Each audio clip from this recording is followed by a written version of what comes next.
Alright guys, welcome back. I basically owe you a little combo tutorial for the Resonator Synchro stuff, the Red Dragon Archfiend stuff that has just released a few weeks ago, and due to the fact that we will get new decks next week, probably Rescue Ace, Pearly, and a branded Chimera, there is also a lot of deck profiles, deck guides still to come. There's also the Labyrinth deck guide still to come, so let me just go over some basic combos here. You can see we are at the moment in Dueling book because I'm not owning the deck in Master Duel because I'm not really fond of playing it, even though I think it's quite cool. If you ask me what power level this deck is, I would say it's like solid tier 3 or upper rogue-ish deck. It's definitely not bad. You can definitely climb with it to Master 1 if you want to do it. Just keep in mind that there are decks out there that the climb will be easier with. We are starting with the 1-card base combo, the Soul Resonator, which is basically your best starter that you can get. You have 3 Soul Resonators in the deck, and don't you worry, at the end I will also show you a deck list that you can use that has made it to Master 1, so you can copy that if you want to in Master Duel. But the Soul Resonator, you can get access to him with obviously drawing himself, but you also have the, I think it's called Synchron Call or something, the spell card that can search a Synchro Resonator, so you're able to get the Soul Resonator with that one. Let's just hop right into the combo, and then I show you another combo after this. So you're going to normal summon the Soul Resonator, and then the Soul Resonator can add a level 1, one level 4 Fiend monster to your hand, which you are going to add the Bone Archfiend here. The Bone Archfiend you can then, by discarding 1 card from your hand, so just imagine there would be a card in our hand, can be discarded, and now you can also activate the effect of the Bone Archfiend.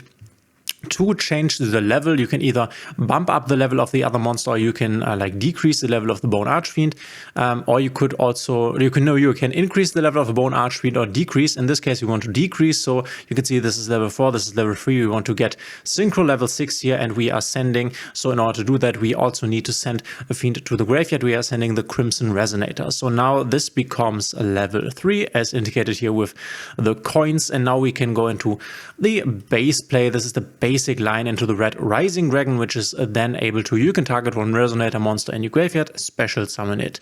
We are going to special summon the guy that we have just sent to the graveyard, the Crimson Resonator, and if you control no monsters, you can special summon this card from your hand, which is not relevant in this situation. But if the only other monster you control is exactly 1 Dark Synchro monster, 1 Dark Dragon Synchro monster, which at the moment it is, you can special summon up to 2 Resonator monsters from your hand or deck. This is, by the way, also the point where you should interrupt your opponent, your Red Hot Dragon Archfiend opponent, by imperming either the Red Rising Dragon or the Crimson Resonator, but I think it makes more sense to just imperm the Red Rising Dragon, because if you imperm the Crimson Resonator at this point, then obviously this can still make a level 8 Synchro, and that's not something that you want. Could be the case that he has a Crimson Resonator in hand, but he can then not special summon him, and he already has normal summon. So in this specific case, it's definitely better to hit the Red Rising Dragon with an interruption, be it Ash Blossom or be it the Imperm. Not the Ash Blossom, the Ghost Spell or an Imperm or Effect Veiler. This one you could hit with an Ash Blossom. So all in all, you have a lot of interaction points with hand traps at this current point. You could also wait until we have summoned the other 2 synchros here to, for example, now do a Nibiru line, which also would be very, very nice. We are summoning Synchron Resonator and Vision Resonator. Both do something when they go to the grave. Next thing we are going to do is synchro summon into Bestial, this card Dragon Archfiend, not the Bestial Desparter, which if this card goes to the graveyard, this is a new card from the Hot Red Dragon Archfiend type, then he can summon the original Hot Red Dragon Archfiend. Then we are synchroing him and the Vision Resonator away for now a Bestial Desparter in defense position, because has the same attack as has defense, so why don't you summon it in the defense? It makes more sense. Then, as I already said, you will activate Channeling 1. I have written this down here. Channeling 1 Vision Resonator. The Vision Resonator is now able to add you 1 spell trap that mentions Red Dragon Archfiend from your deck to your hand, and this card, Dragon Archfiend, is, as I already said, able to summon from the extra deck the old Dragon or Red Dragon Archfiend here, which is nothing special. We will only use this as synchro material, and then we will add the new Crimson guy, which is a really insane card. If you're not aware, has 3 effects. It's basically Kashtira Birth for this archetype, if you want to call it that, because Kashtira Birth is also a continuous spell card that has 3 very strong effects. During the main phase, you can add 1 Red Dragon Archfiend or 1 card that mentions it from your deck or graveyard to your hand. So deck or graveyard, that's already crazy. Except Crimson Gaia, when your Red Dragon Archfiend declares an attack, you could change all monsters your opponent controls controls to face down defense position. So it's really easy to out a board, and you just need to attack, and then you can basically flip stuff to face down position that still have some effects maybe that could interrupt you. And then if a monster on the field is destroyed by battle or card effect, so you have declared an attack, have flipped everything down to face down position, and obviously you also will then destroy most likely a monster of your opponents. You can special summon one red dragon Archfiend from your graveyard. So really insane here, but we are going to activate this later on. The next thing we are going to do, because we have a level 9 synchro available here, might already guess what we are doing here. We are going into Hot Red Dragon Archfiend Abyss, which is targeting negate on the field, so you can target any card via quick effect and that card will be negated. And then the next thing we are going to activate is the Synchron Resonator, which is able to add back for follow-up a Soul Resonator to our hand. We are going to do that now.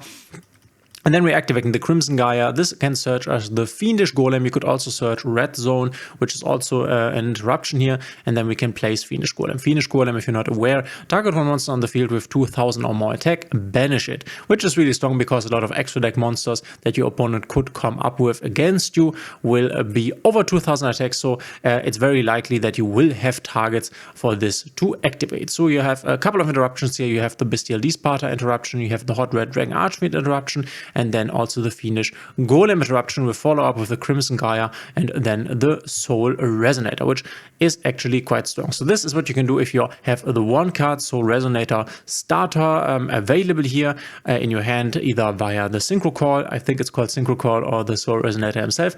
Let me now show you another combo that is a bit more complex. Alright guys, let me show you the second combo, which is a bit more Nibiru proof, because as I already said, this is one of the biggest problems. Hand traps in general are a big problem for this deck, hence why it's not that strong. We are starting with, once again, the Soul Resonator and a Resonator Call. We are going to activate the Resonator Call, adding to our hand the Crimson Resonator, which could obviously also be in your hand already. So as you can see, it's not that unlikely having both of these together, because you play 3 Resonator Calls and then 3 Soul Resonators, so it's not that hard to have them in combination here. And now that we do not control a monster, we can special summon Crimson Resonator, and then we can normal summon Soul Resonator. The next thing you already know, we are grabbing the Bone Archfiend. We now need to discard a card, and now we can activate Bone Archfiend's effect. We are dumping the Vision Resonator to the grave, which will activate in a moment, but this time around we will not reduce the Bone Archfiend's level by 1, we will increase it by 1, indicated by the 5 tokens here. Then we can activate Vision Resonator from the graveyard, getting to our hand the best card in the deck, the Crimson Gaia. Next thing we are going to do is make a level 8 Synchro into Scarred here, because we have this already on the field, right? So we don't need to like dump it and get it from the graveyard via the other red dragon we have summoned before in the combo line I showed you before. But now we have basically established a situation in which there is this Scarred Dragon Archfiend on the field. So now there's only or exactly one Dark Dragon Synchro monster on the field, which is why we can now activate Crimson Resonator's effect. Let's say we are summoning 2 Synchro Resonators here, and obviously for our opponent it would be a good time now to activate Nibiru. So let's just imagine he does it. Yeah, we are losing all the cards, and then we are getting the Nibiru token here. Then we can, because those hit the graveyard, activate the Scarred Dragon Archfiend to summon Hot Red Dragon Archfiend from the extra deck, and then we can also activate the Synchron Resonator to grab back one of our Resonators from the grave, which will be the Vision Resonator, which we then can special summon in a moment. So we are activating these, getting the Vision to the hand, and then getting the Red Dragon Archfiend to the field. Now that we are controlling a level 5 or higher dark monster, we can special summon the Vision Resonator, and then we can synchro these away for the Bestial Desparter. We can activate our Crimson Gaia next, adding to our hand our Fiendish Golem, setting the Fiendish Golem, and we basically have these 2 interruptions here, so minus the Hot Red Dragon Archfiend Abyss negate that we had on the board before. So this is the best you can do by playing, or if you want to play into Nibiru. Alright, let me show you a more complex combo with a better end board, one of the best end boards you can probably make with this deck. We have a Resonator Call and Bone Archfiend, so not unlikely because we are running both at 3. You could also just hard draw the Crimson Resonator that we have just added. We are going to special summon the Crimson Resonator because there is no monster on the field. Then we can normal summon Bone Archfiend. Now it's quite handy here that we have level 6 already, so we don't at this point not need to manipulate with the Bone Archfiend's effect like we normally would do. But we can just summon the Red Rising Dragon Dragon, which can now revive the Crimson Resonator, which, because we have a dark dragon monster on the field, we can now activate the Crimson Resonator's effect to special summon Vision, and then also a Soul Resonator, which Soul Resonator can now activate, and at a level 4 or lower fiend to our hand, we are grabbing the Synchron Resonator, which we can special summon because we are controlling a Synchro monster. So this is what we are going to do, and now you can see we have a lot of materials on the field that we can work with. Unfortunately, once again, we are playing into Nibiru, so this is just why this deck is not that good. It's bad into Nibiru, it's bad into Maxi, it's bad into hand traps in general, has a lot of points at which it can be quite effectively interrupted, which is definitely a problem, but that's just how the deck is, I guess. Then we are going to synchro the Red Rising Dragon and the Crimson Resonator to make a card. Dragon Archfiend. Now we can activate the effect of the Bone Archfiend in the graveyard. If you're not aware, you can, if this card is in your hand or graveyard, send one other card from your hand or field to the graveyard and special summon this card. So we have before activated this effect from the hand. We can also activate it from the grave. We are sending the card Dragon Archfiend, resummoning the Bone Archfiend's card. Dragon Archfiend can now summon us the Red Dragon Archfiend in the extra monster zone. It's very important. We need the space. And then we can activate Bone Archfiend's effect to manipulate the Red Dragon Archfiend's level. It's normally an 8. We want to make it a 7. So we are sending the Obsessive Uvalu up to the graveyard. And now this is a level 7 as indicated by the coins here. Next thing we are going to do is we make a synchro summon with the Vision and the Bone Archfiend into another Red Rising Dragon, and then we can obviously activate Vision Resonator to once again add our Crimson Gaia, and we can activate Red Rising to revive one of the level 2 tuners. Doesn't really matter which one you take here. Go activate, grab to the hand the Crimson Gaia. This time we will not search the Fiendish Golem. Then we can, from the graveyard, activate the Obsessive Uvualoop. If this card is in your hand, you can target one Synchro monster you control or in a graveyard banish it, and if you do special summon this card, this is what we are going to do, but we have to first, if this card is in your graveyard, you can target one Synchro monster you control or in your graveyard banish it, and if you do, we add it to the hand. So we need to banish 2 of our Synchro monsters, which, as you can see right here, we have 2 in grave. These ones we are going to use. So we are banishing the Red Rising Dragon to grab back the Uvualoop to the hand. Then with the Uvualoop in hand, we are banishing the other Synchro from the grave, special summoning the Uvualoop, which is also a tuner. Then with the Red Rising Dragon and the Uvualoop, we are going to make the Bestial Desparter's effect to revive the Red Rising Dragon, which is nice. Now we can do even more synchro summons.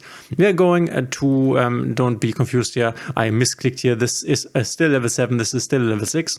We are going to send this one, and then also the Crimson Resonator away. I just realized later on that I would need to send all of them for the Red Supernova Dragon, so this is what's happening now. So we are having the Red Supernova Dragon now on the field. Now we can activate in the grave the Synchron Resonator's effect to get back the Vision Resonator, which we have not special summoned this turn by its own effect, which we can do now. And now remember, this is, I have corrected this here, a level 7, this is a level 2. You see what we are getting into here.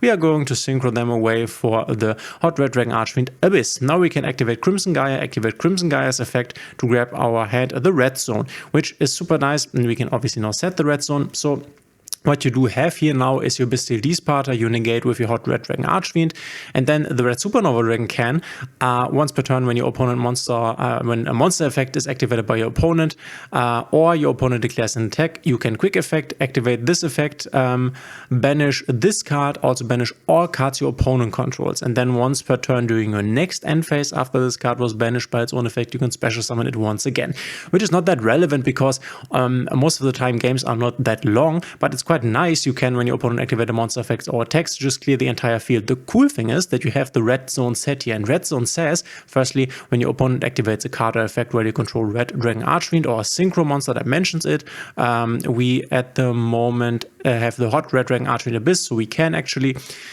use the first effect.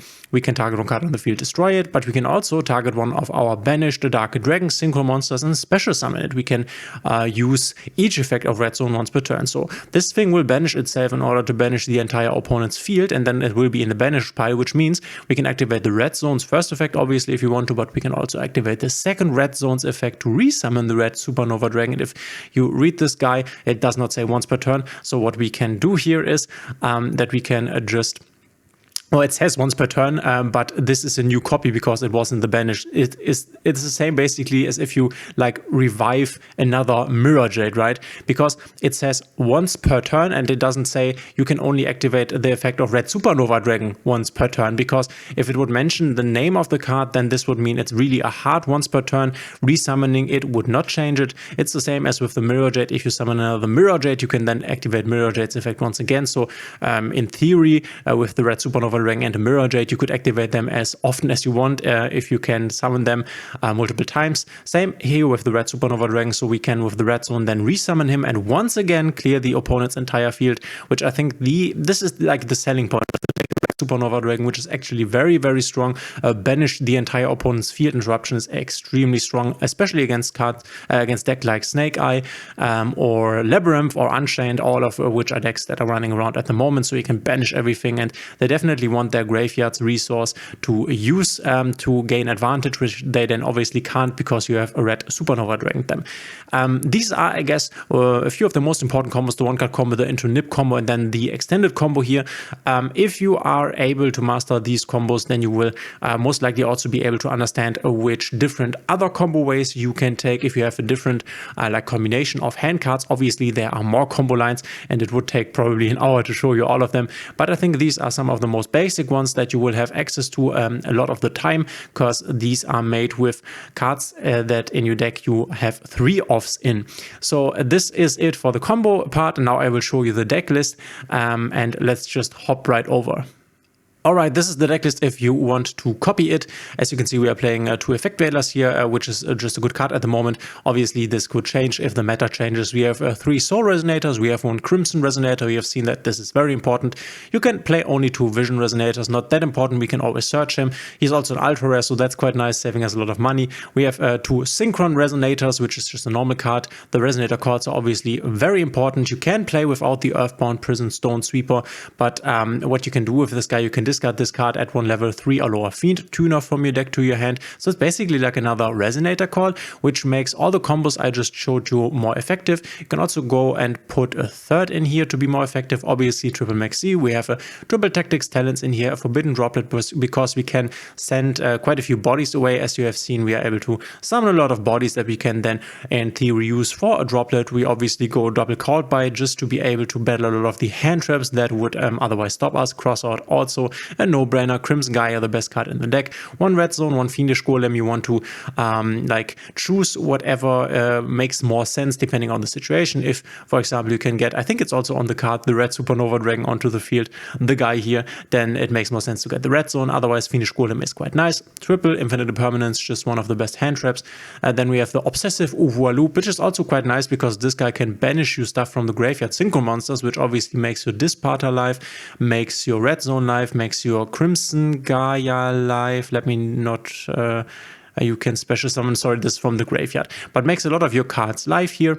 Then you have a Wandering Kind Wild Wind, which is also a nice like extender and starter that you have. You can also go at the current moment go for a Skullmeister that is able to negate a graveyard's effect. I think that's quite nice at the moment. Bone Archfiend is a no-brainer here. We have Nibiru and also a Foolish Burial, which can start a lot of your plays, and then the Ash Blossom. So cards like the Skullmeister, obviously the Effect Veiler are more, and the Triple Tactics and the Forbidden Droplet are more like cards that you can change out. But this is a list that reached Master 1, so if you want to copy that and just use it yourself, you can definitely do that. Let me know in the comments what you think of these deck profiles. Was this helpful? Let me know. Thanks for being here, guys. If you like my content, please consider subscribing, hitting a thumbs up and the notification bell, and we will see each other in the next one.